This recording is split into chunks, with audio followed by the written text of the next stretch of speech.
I'm Matt Gelka in Washington. A Truth Social post from over the weekend appeared to indicate that the president was openly asking his Justice Department to bring charges against his political enemies. Allegations that former FBI Director James Comey lied to Congress center around testimony that happened in 2020, focusing on FBI investigations into Russian interference efforts in the 2016 election. I can only say that Comey's a bad person. He's a sick person. I think he's a sick guy, actually. He did terrible things at the FBI. But I don't know. I have no idea what's going to happen. The president's Truth Social post from over the weekend appeared to pressure Attorney General Pam Bondi to find charges to bring against Comey, California Democratic Senator Adam Schiff, and New York Attorney General Letitia James. He ended his post with, "They impeached me twice and indicted me 5 times over nothing. Justice must be served now." Bondi had dinner with the president Wednesday night as her office weighed bringing charges against Comey. It is not weaponizing the Department of Justice to demand accountability for those who weaponized the Department of Justice. White House trade advisor Peter Navarro, who served prison time for refusing to comply with a congressional subpoena related to the January 6th investigation, said Comey should be imprisoned. He broke the law and I didn't. Simple as that. He was the architect and mastermind of what's come to be known as the Russia hoax. The case was revived in the Eastern District of Virginia, where U.S. Attorney Eric Siebert resigned last week after being pressured to bring charges against James for mortgage fraud. White House aide Lindsey Halligan was then named interim U.S. Attorney for the Virginia office. We are quickly turning into a banana republic. The President of the United States is now employing the full power of the federal government, the FCC, the Department of Justice, in order to punish, lock up, take down off the air all of his political enemies. The statute of limitations to seek an indictment against Comey is 5 years, and this upcoming Tuesday would mark 5 years since his testimony to Congress. Reporting in Washington, I'm Matt Gelka.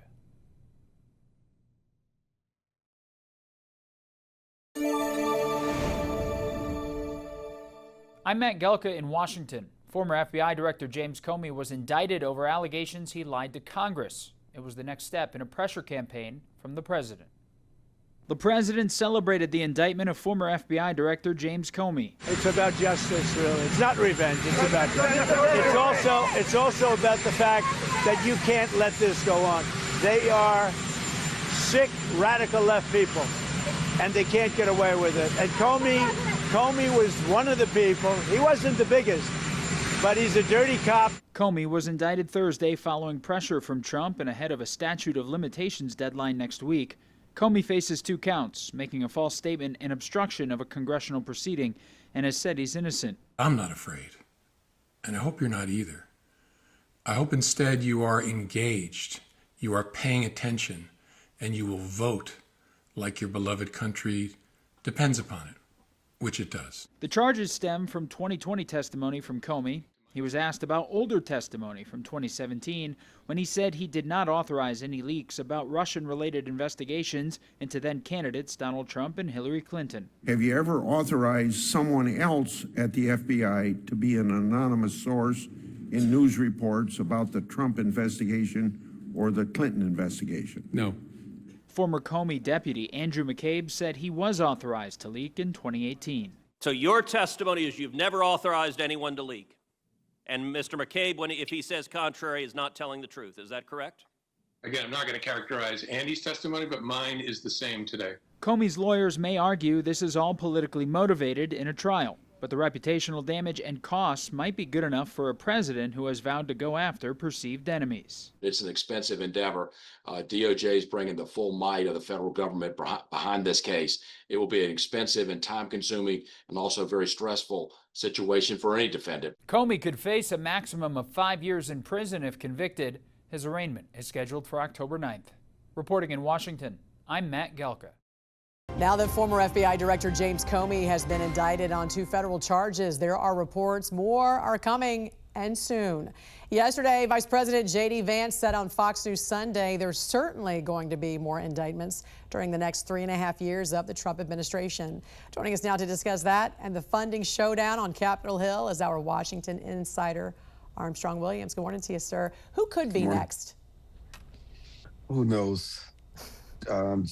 John Brennan, Brandon Willits, Letitia James. All you need to do is go back to the role of all those that tried to, in their own way, bring charges, whether they're trying to destroy his business and bringing it forth a judgment of almost $500 million, which the courts threw out in New York. Letitia James and James Comey has a lot to answer for, Jan. It's unfortunate. They never thought that Donald Trump had a snowball chance of winning the White House again. And now there's, you know what to pay. Well, we talked about Brennan and Clapper before. Of those two, do we think we know there's an investigation going on at least. Do we expect any kind of indictments to come down?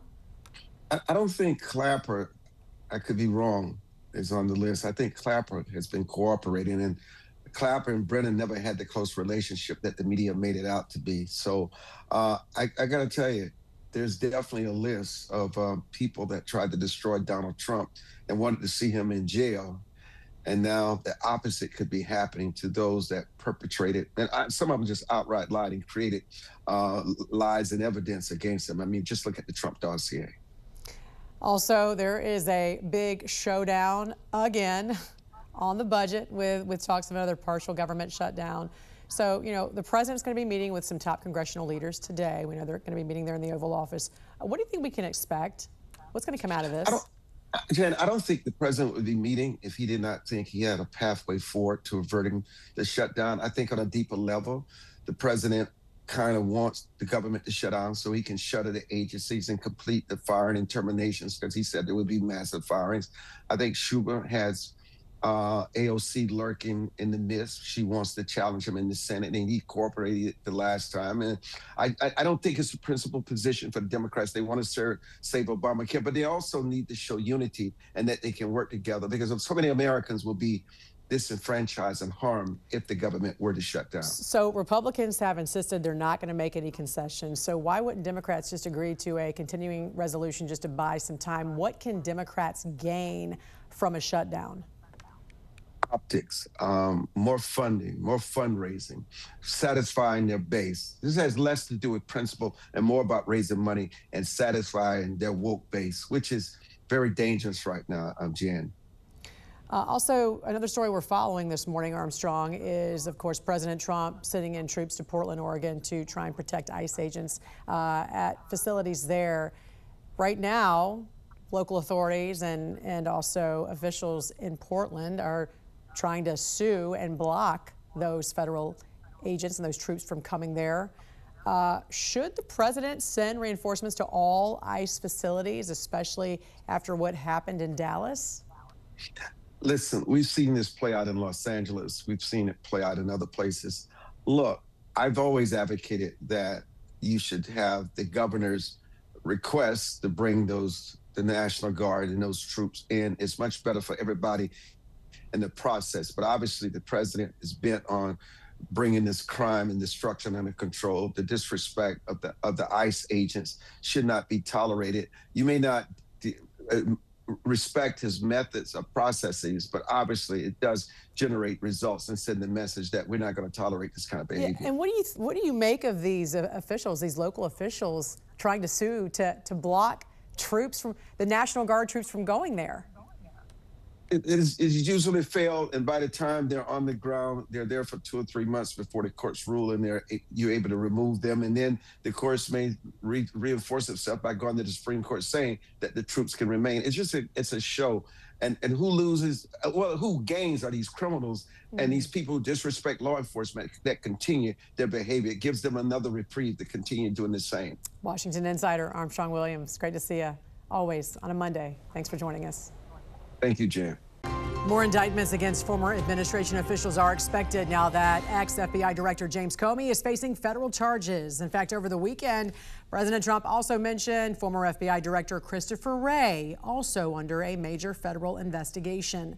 Joining us now to discuss is retired FBI Special Agent in Charge Jody Weis. Jody, good morning to you. You know, we know time was running out for the statute of limitations. The DOJ really just made this in the nick of time. Will this lead to a conviction? We know false statements are not easy cases. No, they're not, Jan. They are difficult. There's a couple things you have to prove. Number one is intent. Did the director knowingly and willfully make those comments, or was he just going to claim a mistake? It has to be material. what he said had to be consequential. Did it influence Congress's decisions? So you got to look at it that way. We've all been through these congressional hearings. Sometimes the questions are more like statements. So were the questions clear that he answered? And then finally, the biggest question to me is always time. What did Comey know at the time he made those comments? Did something happen after the fact that changed those? So those are all things that the government's going to have to put together for a solid case. And, you know, they're not easy. And we'll have to see how that plays out. What do you think about Christopher Wray? You think he's next? I wouldn't say right now. Is he in the crosshairs? 100%. If you look at some of the stuff that just happened recently, these 274 agents that Kash Patel is talking about, that happened on his watch. Now, when he testified to that, he was dancing around under the terms undercover agents versus plainclothes, sources and methods. He was trying to dance around telling the truth. Why, I have no idea. But there's a couple other issues. Just the other day, Kash Patel said that those 274 agents were deployed against Bureau standards and protocols, which I would agree with. And he also said that Kash Patel, it was directly because of his corrupt leadership. So that Comey's direct corrupt leadership. So think about it. Yeah. The director of the FBI is considered corrupt by the current director of the FBI. Not good. And one final point, if you remember that Oversight Project watchdog group, they sent 2 referrals to the Department of Justice because of his testimony during the Chinese interference in the election, as well as that Richmond memo that classified Catholics as extremists. So he's got some issues facing him. Also, I want to go back to what you said about Kash Patel, because he said agents were deployed after the riot had begun specifically for a crowd control mission. That's what he said. What did you make of that? Yeah, I'll take what he says as being true. I don't understand that at all. However, I did check with some Washington field office agents at that time I'm friends with, and they said that was true. But Jim, why would you do that?